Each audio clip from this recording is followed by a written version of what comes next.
इनसे कहीं बड़े बड़े माफियाज को देखा है, इनसे कहीं कहीं बड़े बड़े माफियाज को टैकल किया है। कोशिश कर रहे हैं वो ज़रूर, लेकिन उसकी कोशिश असफल होगी ऐसा मुझे पूरा विश्वास है। अगर इस तरह की स्थिति हो जाती है कि जहाँ पे व्यक्ति को पकड़े जाने का और बढ़ने का डर नहीं है, तो फिर प्रोटेक्टी को सिक्योर करना बहुत मुश्किल हो जाता है। महाराष्ट्र में ये लोग अपना पाँव नहीं जमा पाएंगे,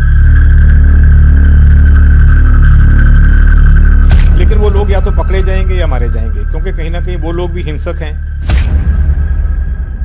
इस वक्त हमारे साथ मुंबई पुलिस के सिंघम आईपीएस और मुंबई में जॉइंट सीपी के पद पे काम कर चुके, कई बड़े ऑपरेशन को अंजाम दे चुके, नक्सलियों को सबक सिखा चुके और दाऊद के नेटवर्क को साल 1994 ध्वस्त कर चुके बैठे हुए पीके जैन साहब हैं, जिनसे हम बारीकी से समझेंगे सलमान खान और लॉरेंस की दुश्मनी का अंत क्या होगा और लॉरेंस का कद महाराष्ट्र में अगर बढ़ जाता है तो फिर परिस्थितियां कैसी होंगी। सर बहुत बहुत स्वागत है आपका। 14 अप्रैल को गैलेक्सी अपार्टमेंट में सलमान खान के घर पे गोलीबारी हुई और एक साल के पहले 12 अक्टूबर को बाबा सिद्दीकी पे हमला हुआ और बहुत प्लान्ड हमला हुआ। आप चूँकि मुंबई पुलिस में सीनियर पोस्ट पे रहे हैं, आपने देखा है और तमाम वीवीआईपी की सिक्योरिटी आपके हाथ में रही होगी, आपने स्पेशल ऑपरेशंस भी देखे, नक्सलियों के ऑपरेशंस आपने देखे, दाऊद के गुर्गों को आपने पकड़ा। आपको क्या लग रहा है, क्या लॉरेंस सलमान की बहुत नज़दीक है? और अगर ऐसा होने वाला है तो क्या इसे रोका नहीं जा सकता? और अगर इसे रोका नहीं जा सकता तो ये बहुत बड़ा डिजास्टर होने जा रहा है। और लॉरेंस अगर ये कर पाएगा कि वाई कैटेगरी की सिक्योरिटी वाले व्यक्ति को इस तरीके से मार पा रहा है लॉरेंस, तो फिर सलमान खान कितने दूर है? ये प्रश्न लोगों के मन में आ गया है अब। देखिए, एक चीज़ तो मैं ये कहना चाहूँगा कि अगर कोई व्यक्ति सिर पे कफन बांध के आता है, अगर उसको मरने का या पकड़े जाने का कोई डर नहीं है, तो ऐसा व्यक्ति जो है वो जो भी प्रोटेक्टी है उसके लिए बहुत बड़ा खतरा है। अगर नॉर्मली डर क्या रहता है कि मैं ना मारा जाऊं या मैं ना पकड़ा जाऊं, पुलिस वाले जो है मेरे को पकड़ के मेरे गैंग तक ना पहुंचे, अगर ये उस डर उस व्यक्ति के मन में नहीं है या गैंग ने इस तरह के प्रिकॉशन ले लिए कि बीच में 2-3 कटआउट लगा दिए, अब इस तीनों में से सपोज एक हैंडलर है, उसके साथ में कोई दूसरा व्यक्ति टच में है और पैसे उसको किसी तीसरे व्यक्ति से मिलते हैं जिसका इससे कोई लेना देना नहीं, गन लेके आने वाला चौथा व्यक्ति है, तो इतना बड़ा रैकेट हो जाता है कि उसकी कड़ियाँ जोड़ते जोड़ते सबको दम फूलने लगता है, खासतौर पे इन्वेस्टिगेटिंग ऑफिसर का।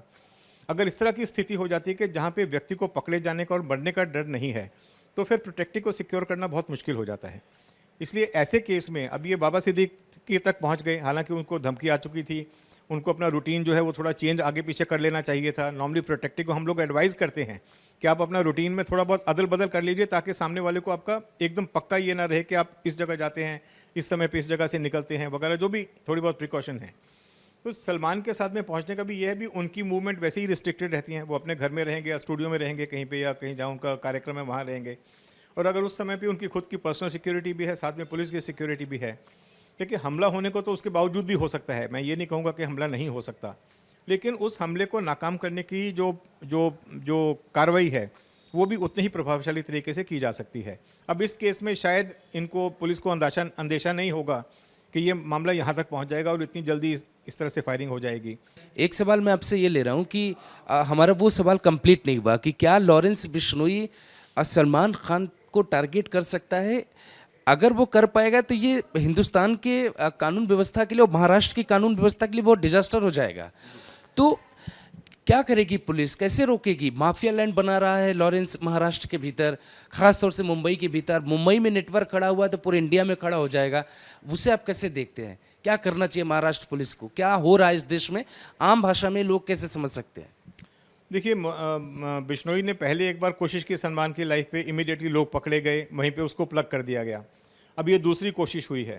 देखिए, महाराष्ट्र पुलिस काफ़ी हद इन चीज़ों में काफ़ी हद तक सक्षम है। हमने इनसे कहीं बड़े बड़े माफियाज को देखा है, इनसे कहीं कहीं बड़े बड़े माफियाज को टैकल किया है। तो ये लॉरेंस बिश्नोई तो अभी शुरुआत कर रहा है और उसका कोई ऐसा बहुत ज़्यादा यहाँ पे एक जिसको बोलते हैं ग्राउंड पे डेप्थ भी नहीं है। तो ऐसे व्यक्ति को डील करना महाराष्ट्र पुलिस के लिए कोई बहुत बड़ी एफर्ट नहीं लगेगी। कोशिश कर रहा है वो ज़रूर, लेकिन उसकी कोशिश असफल होगी ऐसा मुझे पूरा विश्वास है।